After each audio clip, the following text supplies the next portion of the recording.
Hello friends, स्वागत है आपका अपने चैनल शॉर्ट हैंड स्टेनो आशुलिपि में। आज का डिक्टेशन है हिंदी आशुलिपि ओपी शुक्ला भाग 6 80 वर्ड पर मिनट अभ्यास 2। डिक्टेशन शुरू होगी 5 सेकंड बाद।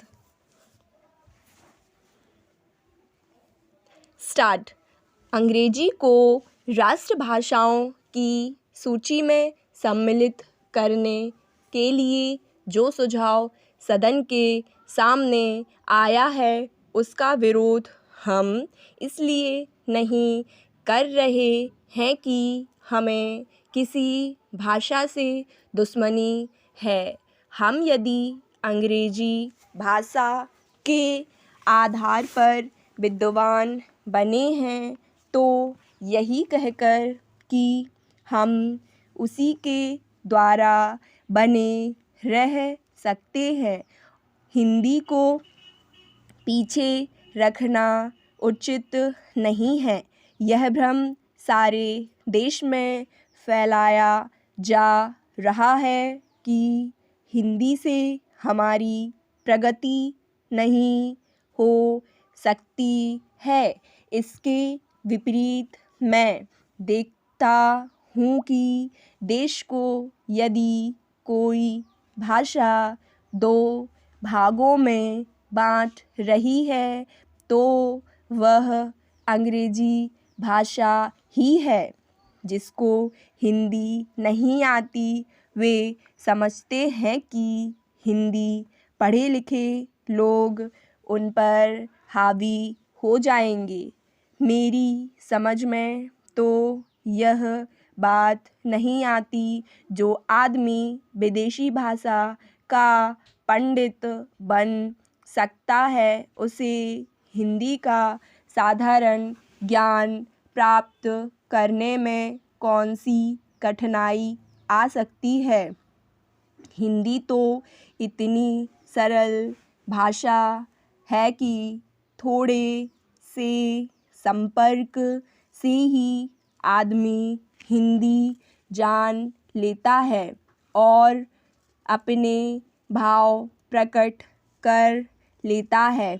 ऐसी अवस्था में यदि हिंदी राष्ट्रभाषा का स्थान ग्रहण करती है तो हमारा अंग्रेजी से संबंध टूटने वाला नहीं है।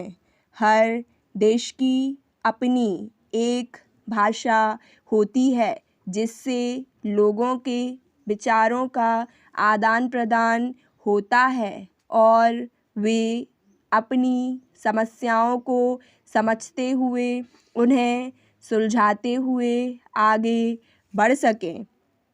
वह भाषा वही हो सकती है जिसको देश के अधिक से अधिक लोग समझ, बोल और लिख सकें।